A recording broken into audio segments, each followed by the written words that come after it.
आप बताइए, यहीं से बोल रहा हूँ।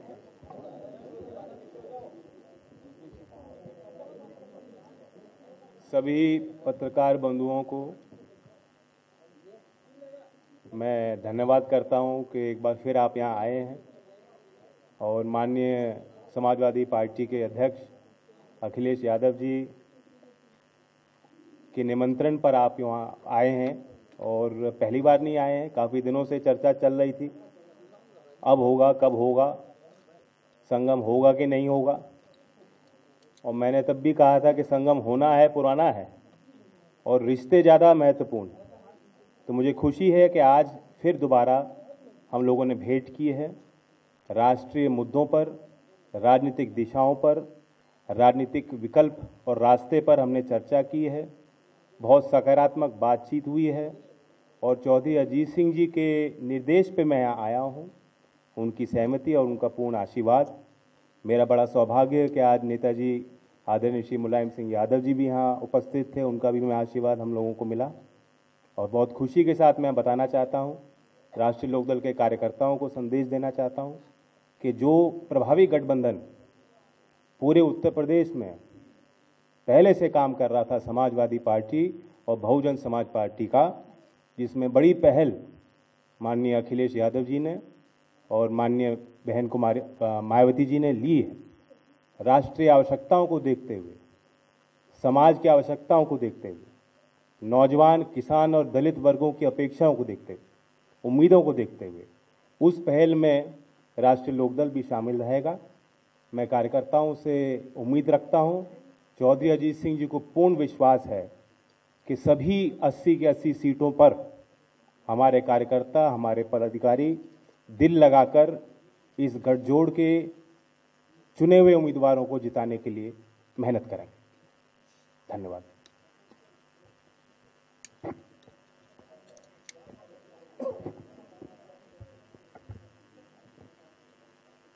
आपका फोकस सीट पे ही है, वो कागज का है, लाई दीजिए। विधिवत ज्ञान। तो उसके बाद तो इसका मतलब मैं धन्यवाद दूं और फिर हम लोग चले आए एक दूसरे।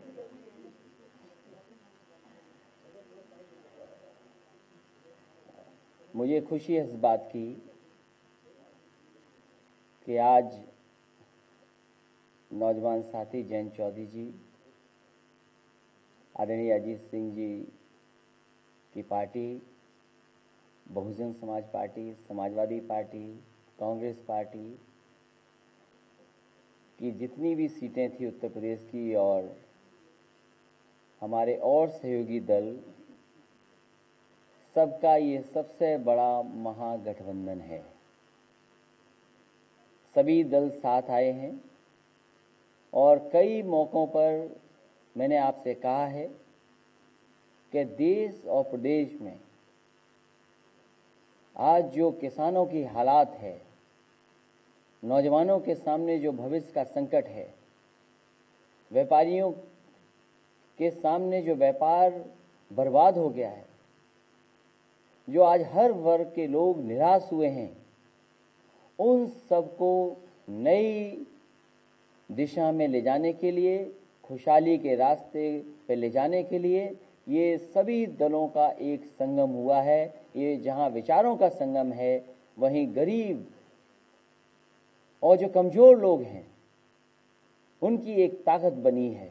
और हमें उम्मीद है कि जब लोकसभा चुनाव की तारीख आ जाएंगी, देश को जहां नई सरकार मिलेगी, वहीं नए प्रधानमंत्री भी देश को मिलने जा रहे हैं। मैं एक बार फिर आदरणीय अजीत सिंह जी का धन्यवाद देता हूं, जैन जी को बधाई देता हूं, आदरणीय मायावती जी का भी मैं धन्यवाद देता हूं कि लगातार ये कोशिश हुई, प्रयास हुआ है कि सभी दल आकर के उत्तर प्रदेश में एक विकल्प के रूप में एक गठबंधन जो बड़ा बना है, सभी को साथ लेकर चलने का काम होगा।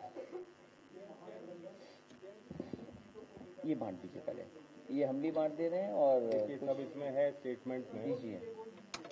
नहीं बोल देंगे, पहले आपको बांट दें, आपस में थोड़ा बांट लीजिए। इधर भी पड़ी है, पीछे भी दे दीजिए। धन्यवाद। दे दीजिए।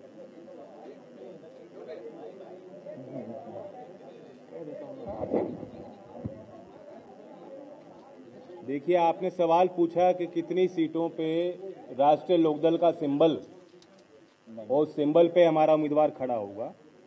मैंने वैसे कह दिया था कि पूरी 80 सीटों पर चुनाव लड़ाने की बात है और 3 सीटों पर राष्ट्रीय लोकदल का चुनाव चिन्ह होगा।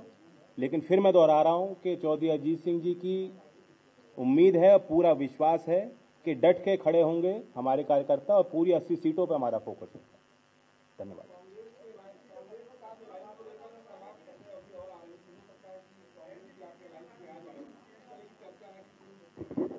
देखिए, अभी तक की जितनी भी बातचीत आपसे हुई है, हर बातचीत में मैंने यही कहा है कि कांग्रेस हमारे साथ है, गठबंधन में साथ है। आदरणीय मायावती जी, बहुजन समाज पार्टी, आज हमारे साथ जयंत चौधरी जी हैं, कांग्रेस पार्टी भी साथ है। तो ये सवाल आपके मन में कहां से आ जाता है कि कांग्रेस पार्टी साथ नहीं है?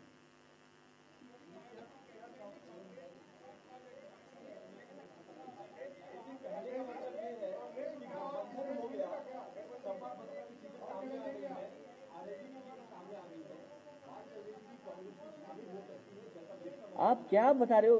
कौन सी बात कह रहे हो? मैंने कितनी बार कहा आपसे कि कांग्रेस पार्टी भी महागठबंधन में है। 2 सीटें कांग्रेस पार्टी के पास हैं, वो चुनाव लड़ेंगे।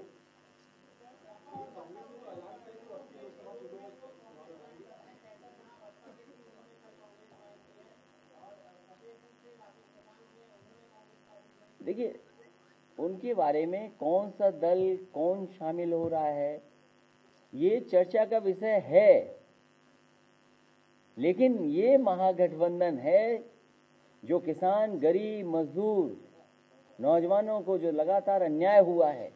बताओ, हमारा किसान खेत में चौकीदार बन के रह गया, रात भर नहीं जग रहा क्या? बताओ आप,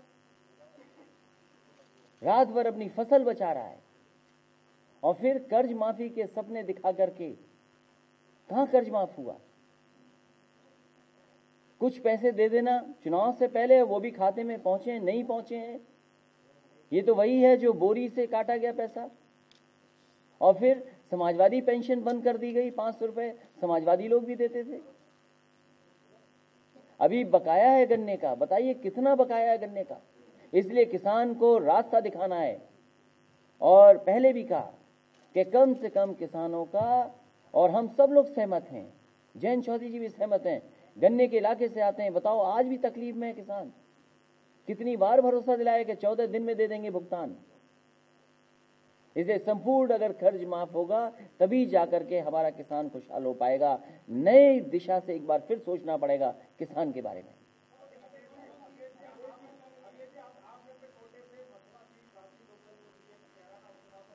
ये संगम है, ये कोटा वोटा नहीं है। कोटे की तो लड़ाई इसके बाद लड़ेंगे हम।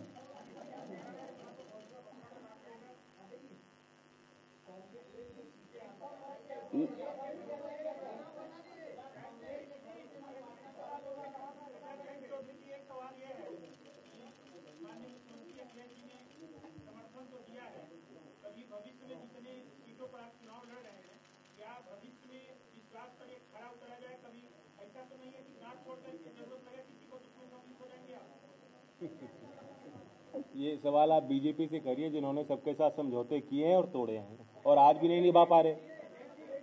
क्यों उनके सहयोगी दल इतने नाराज हैं उनसे? तो हमारी राह साफ है। मैंने कहा, ये संगम पुराना है और ये आगे भी निभेगा और हमें इनके साथ काम करने में जो आराम है और दिल से जो बात निकलती है वो और कहीं निकल नहीं सकती। तो स्वाभाविक है, दिल से जुड़ा है तो चलेगा ना।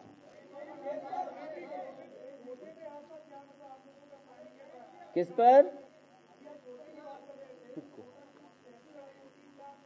नहीं, वो तो कुछ ये बोले थे कि मैंने कहा विचारों का संगम है। जहां जो सवाल आप पूछ रहे हैं उसका ये जवाब है कि संविधान बचाना है और संविधान ने जो हमें अधिकार दिए हैं उन अधिकारों को बचाने की लड़ाई भी आने वाले समय में लड़नी होगी।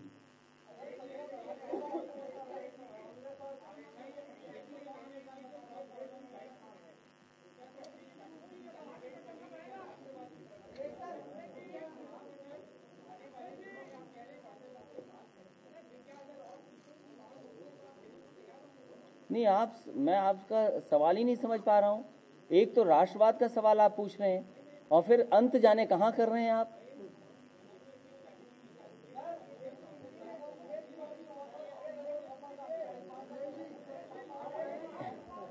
ये संगम विचारों का हुआ है इस बार और ये मजबूत है। आदरणीय अजीत सिंह जी, जयंत चौधरी जी, ये किस विरासत को आगे ले जा रहे हैं। चौधरी चरण सिंह जी ने एक विरासत तैयार की थी किसानों की, उस विरासत को आगे ले जा रहे हैं।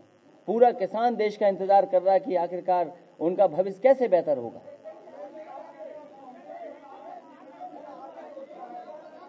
अच्छा, मेरे पत्रकार साथियों से निवेदन है, मनमोहन जी, हाँ पूछिए। ऐसे आवाज नहीं आएगी।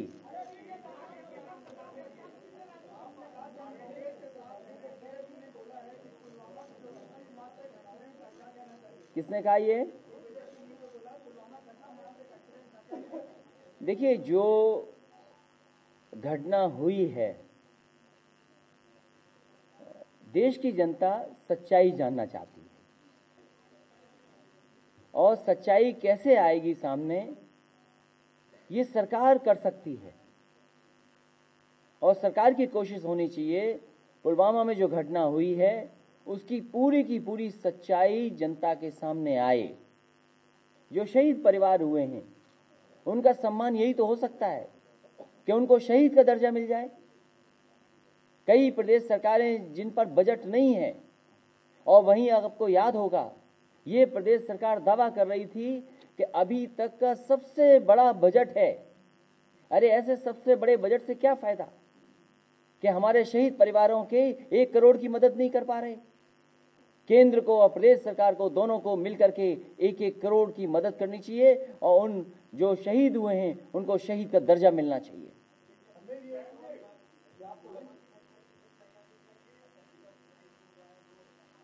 देखिए, सरकार पिछले कई वर्षों से सर्जिकल स्ट्राइक बता रही है और फौज से मेरा बहुत गहरा संबंध है।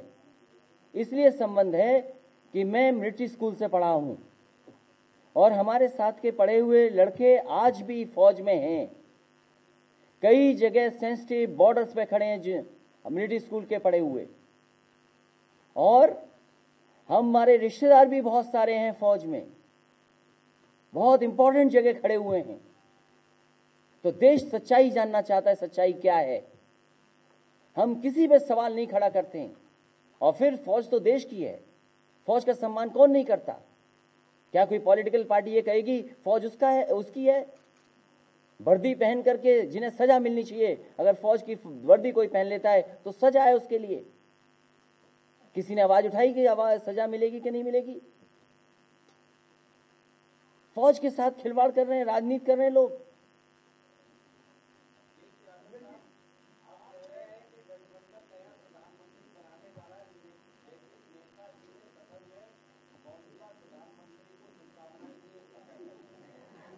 हालांकि आपकी आवाज अच्छी है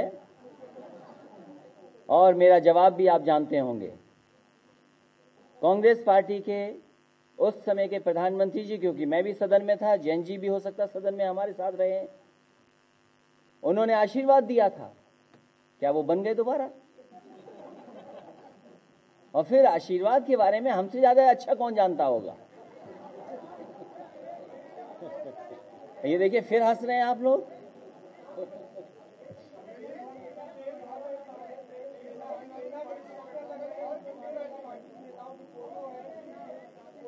तेज बोलिए। कागज यहां तक पहुंचा दीजिए, आखिरी तक कागज नहीं पहुंचा है।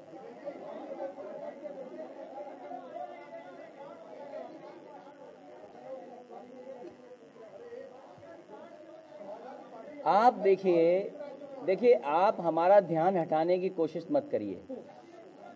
मैं जानता हूं देश की जो सरकार है वो लगातार ध्यान हटाने का काम कर रही है, और इसी जगह पर, इसी हॉल में हमने आपने न जाने कितनी बार इस बात को कहा है मैंने आपसे कि ध्यान हटाने की ताकत अगर किसी के पास है तो वो भारतीय जनता पार्टी के पास है। ये ध्यान हटाने का जाने कहां का उनके पास अनुभव है, जब चाहते हैं तब ध्यान हटा देते हैं। लेकिन सोचिए, लोकतंत्र में क्या ये भाषा होगी जो भाषा इस्तेमाल हो रही है आज? वो चाहते हैं कि यही भाषा और लोग भी इस्तेमाल करें जिससे लाभ उठा लें। लेकिन हमारे जितने भी गठबंधन के सहयोगी साथी हैं, किसान की तकलीफ को भूल नहीं सकते, किसान की परेशानी को नहीं भूल सकते। इतना बड़ा देश हो गया, कहते हैं 125 करोड़ का देश है, लेकिन सोचो 125 करोड़ देश के नौजवानों के सबके सपने तोड़ दिए। किसी को नौकरी नहीं, रोजगार नहीं। वो आंकड़े कहाँ हैं रोजगार और नौकरी के? नहीं सरकार दे पा रही है। और फिर देखो हमारे मुख्यमंत्री कितने अच्छे हैं, इनसे अच्छा मुख्यमंत्री हो ही नहीं सकता कोई। जिस समय वो समीक्षा कर रहे थे लॉ एंड ऑर्डर की, उसी समय एक सराफा व्यापारी के साथ क्या घटना हुई लखनऊ में। पूरे प्रदेश में क्या घटना हो रही हैं।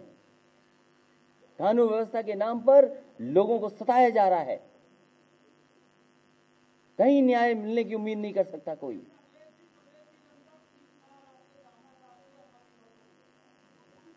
हम दो और बढ़ा देते हैं आपके, लेकिन आपके साथी उठ न जाएं आपके सवालों के जवाब सुनने के तक।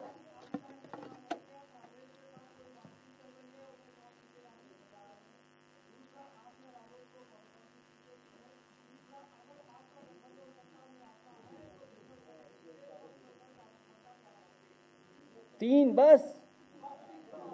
अच्छा एक बात, जो आपने आखिरी से मैं सवाल शुरू करता हूं जवाब, जो आपने कहा कि 10% के लिए जो केंद्र सरकार ने किया है उसमें मैं क्या करूंगा?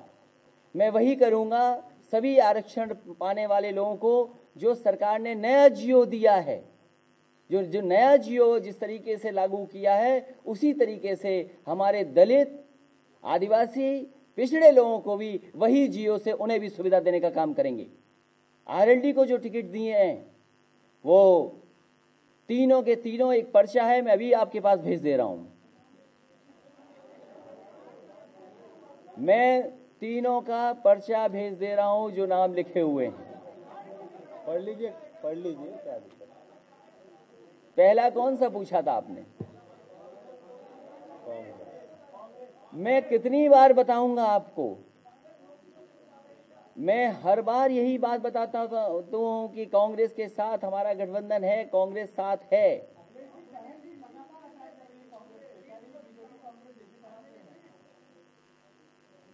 कुछ फैसलों में, कुछ नीतियों में दोनों एक हैं।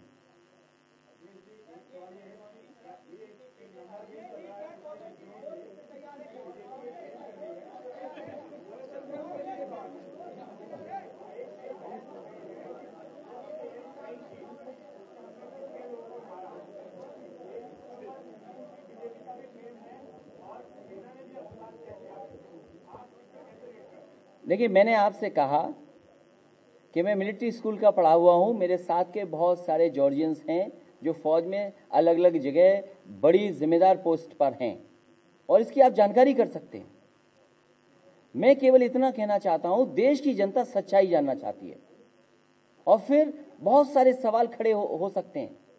अगर सरकार ये कहे कि अगर राफेल होता तो ऐसा न होता, हम ये कहते हैं कि अगर मिराज और सुकोई ने पीछा किया होता F-16 तो कुछ और होता। तो इस बहस में हम नहीं पड़ना चाहते हैं। हम चाहते हैं कि जिस किसान को पैदा करना था, जिसको किसान को हक मिलना था, फसल की पैदावार की कीमत मिलनी थी, उसे आपने चौकीदार बना दिया। रात भर जग करके क्या इंतजार कर रहा है? उन सवालों का जवाब क्या है? नौकरी से क्यों हटना चाहते हो कि नौकरी क्यों नहीं मिल रही है?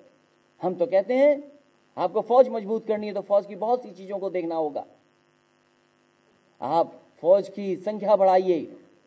हम तो कहते हैं कि 10 लाख की भर्ती करिए। आप क्यों नहीं करते हैं? आप नौजवान तैयार है, देश की सीमाओं को सुरक्षित बनाने के लिए 10 लाख सरकार भर्ती करे। क्यों नहीं कर रही? 10 लाख 5 साल में 10 लाख भर्ती कर देती, हमारे जवान नौजवानों को वहां सेवा करने का मौका मिल जाता। वो मजबूरी में यहां पर बेचारे कैंडल लेकर के शहीदों को याद कर रहे हैं, उन्हें मौका मिलता, वहां जाते सीमा में सेवा करते देश की। हम तो आज कहते हैं सरकार को कहना चाहिए 10 लाख नहीं हम 20 लाख की भर्ती कर देंगे। क्यों पीछे हट रही है सरकार?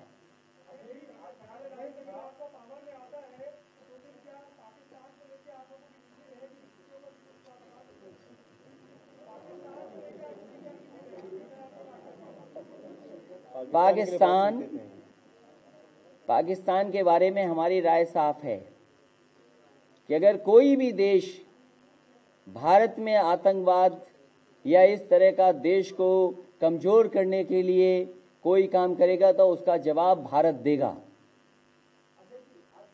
वहीं हमारा भारत देश मजबूत कैसे हो, देश कैसे शक्तिशाली हो, दुनिया में इसका सम्मान कैसे बढ़े,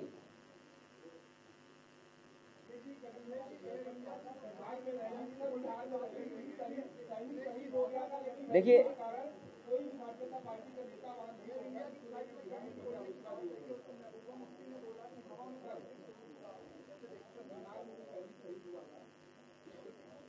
नौजवान बड़ी संख्या में बेरोजगार हैं, उनके लिए कुछ विचार किया जाए।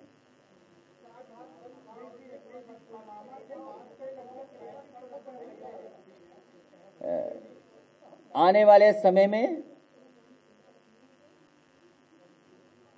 सड़क के माध्यम से बोर्ड तक पहुंचेंगे और बूथ पर असली सर्जिकल स्ट्राइक होने जा रही है। इस सरकार ने बताओ बेरोजगारी पे क्यों नहीं सर्जिकल स्ट्राइक की? सरकार से आप पूछिए कि सर्जिकल स्ट्राइक बहुत की लेकिन बेरोजगारी पे क्यों नहीं की?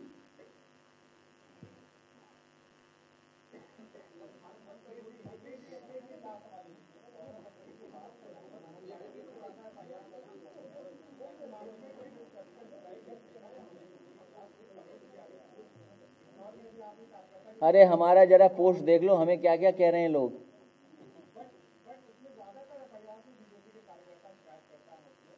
अरे हम दूसरी बात कह रहे हैं आपसे, हम कोई चीज पोस्ट कर दें, हमारे पोस्ट पे न जाने क्या क्या लिखा जाता है। हम अगर एफआईआर दर्ज कराना चाहते तो एफआईआर दर्ज नहीं हो सकती। सरकार के खिलाफ अगर किसी पे कुछ बोल देंगे, आप जानकारी भी दे देंगे तो आपको जेल का रास्ता दिखा देंगे। लेकिन आप नागरिक ही नहीं है। हम तो लगता है कि हमें कुछ मानते ही नहीं है। हमने जितनी एफआईआर दर्ज कराई हैं एक भी कार्रवाई नहीं हुई। आपको सरकार से पूछना चाहिए। कभी हमारे जो अच्छे मुख्यमंत्री बाबा मुख्यमंत्री जी हैं उनसे पूछते क्यों नहीं ये बात?